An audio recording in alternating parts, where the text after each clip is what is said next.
and yet this can happen to them. So I guess there's a certain component of either stress of the job and or genetics that kicked in. So our prayers are all with Mark. He's a fine guy. As a matter of fact, some of you probably don't know that Mark Kirk, I don't want to say grew up in, but I think he was born in Champaign, Shadowwood Trails Courts, and he grew up part of his youth in Sullivan, Illinois, which isn't all that far from here. So he's got a downstate soul. I don't trust most of those Chicago politicians. Most of those Chicago politicians, for the very reason we don't have concealed carry, which we need to have in Illinois. I've introduced the National Illinois Reciprocity Gun Act, which would extend concealed carry to Illinois. But nonetheless, in the state legislature, I think Wayne Rosenthal would tell you this, he's been an advocate. You may not agree with him in those things, he's certainly been an advocate of that. Wayne would tell you virtually every state legislator downstate, Republican and Democrats, supported concealed carry. If Chicago doesn't, we lose.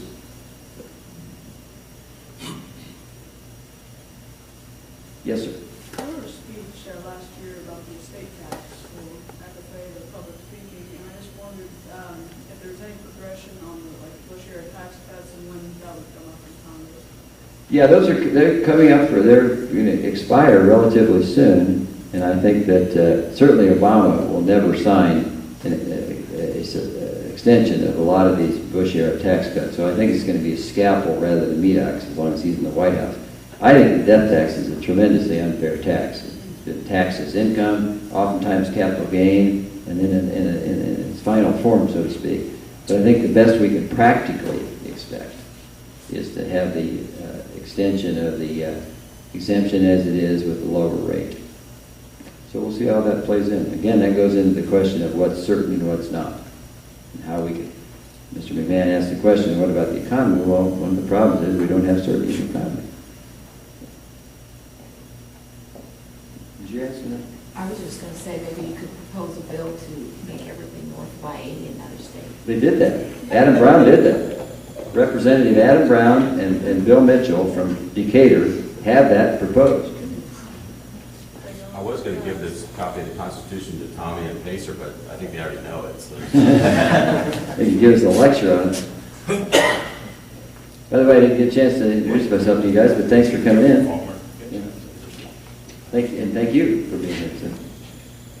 I don't think that we have so much a tax problem in Washington as we have a spending problem. Oh, it is. We're spending way more than we're bringing in, but we don't want to quit.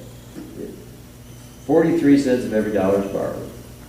The entitlements alone consume almost as much as all of our revenues. We continue to have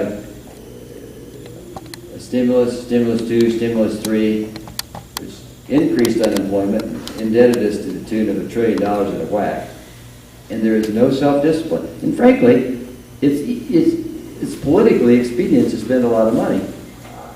I go to this group, and this group, and this group, and this group, and say, here's some money. Oh yeah, who doesn't want money? Who doesn't want money for health care? Who doesn't want money for advancements for seniors or research in certain diseases or whatever it might be? All those are worthy, but collectively, they indent us beyond what we can bear.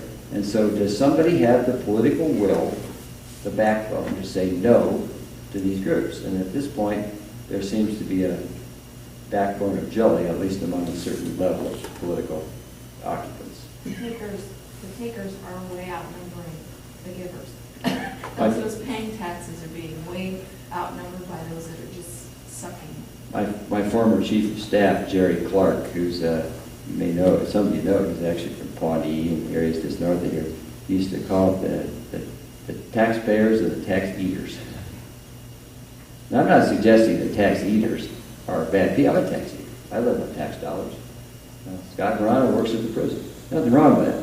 Well, we need to make sure that we're wise in where we're using our dollars. Congressman, one thing I'd like to share with you on the price of gasoline, why it fluctuates so much. Could you do this? You know, I've had that's probably one of the 5 most common questions I've gotten over my career in government.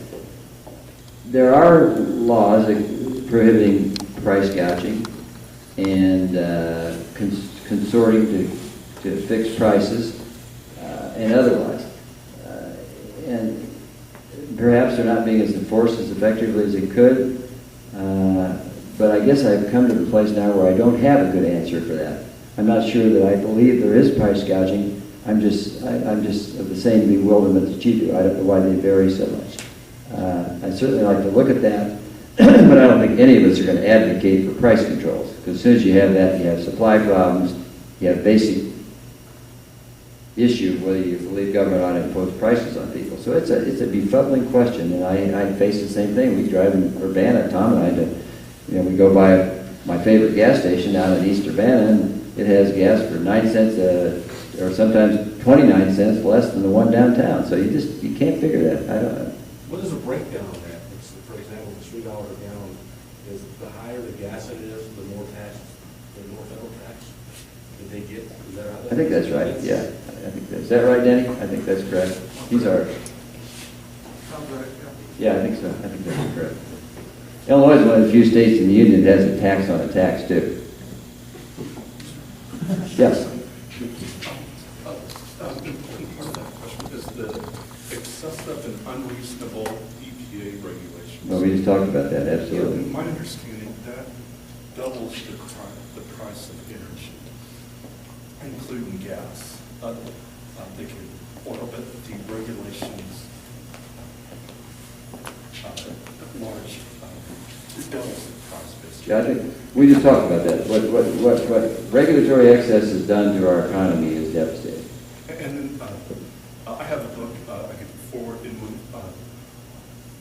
Art Robinson, Oregon Institute of Science and Technology. He's one of 20,000 scientists who signed against the Kyoto Treaty. Oh, yeah. This is That's right. excessive and unreasonable. Why don't you get the opportunity, Randy will give you her card. Why don't you get that to us? I'd like to see it. Okay, sure. I'll give you the Sure, I appreciate Anyone it. who wants it, I got electronic. Okay, thanks a lot. We appreciate that. Anything else? Huh? On the issue of the economy, do you personally feel that if we were to create more public works projects, that it would stimulate the economy, or do you?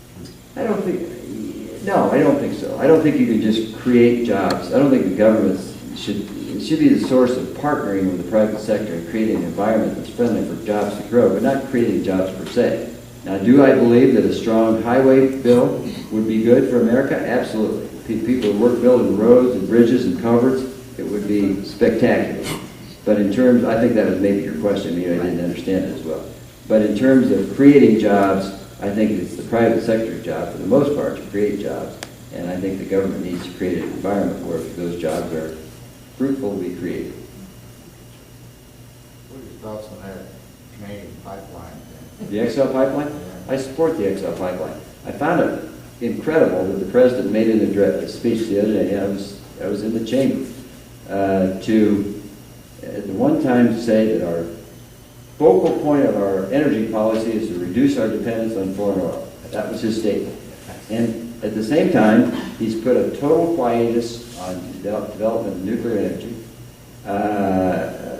He has now canceled the XL pipeline, which would have been a dramatic effect on in a positive way for energy independence, and basically has driven all natural gas, petroleum to in offshore areas to other nations.